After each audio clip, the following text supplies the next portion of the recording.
اور دوزخ کی آگ سے بچو جو کافروں کے لیے تیار کی گئی ہے، اور اللہ اور اس کے رسول کی اطاعت کرو تاکہ تم پر رحمت کی جائے، اور اپنے پروردگار کی بخشش اور اس بہشت کی طرف لپکو جس کا عرض آسمان اور زمین کے برابر ہے، اور جو پرہیزگاروں کے لیے تیار کی گئی ہے، جو آسودگی اور تنگی میں اپنا مال اللہ کی راہ میں خرچ کرتے ہیں اور غصے کو روکتے اور لوگوں کے قصور معاف کرتے ہیں، اور اللہ نیکوکاروں کو دوست رکھتا ہے۔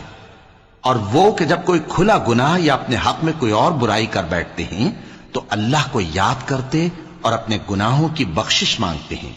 اور اللہ کے سوا گناہ بخش بھی کون سکتا ہے، اور جان بوجھ کر اپنے افعال پر اڑے نہیں رہتے۔ ایسے ہی لوگوں کا صلہ ان کے پروردگار کی طرف سے بخشش اور باغ ہیں جن کے نیچے نہریں بہ رہی ہیں، اور وہ ان میں ہمیشہ بستے رہیں گے، اور اچھے کام کرنے والوں کا بدلہ بہت اچھا ہے۔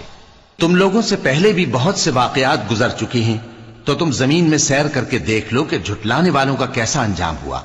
یہ قرآن لوگوں کے لیے صاف پیغام اور اہل تقوی کے لیے ہدایت اور نصیحت ہے، اور بددل نہ ہونا اور نہ غم کرنا۔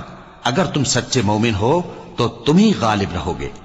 اگر تمہیں زخم شکست لگا ہے تو ان لوگوں کو بھی ایسا زخم لگ چکا ہے، اور یہ ایام زمانہ ہے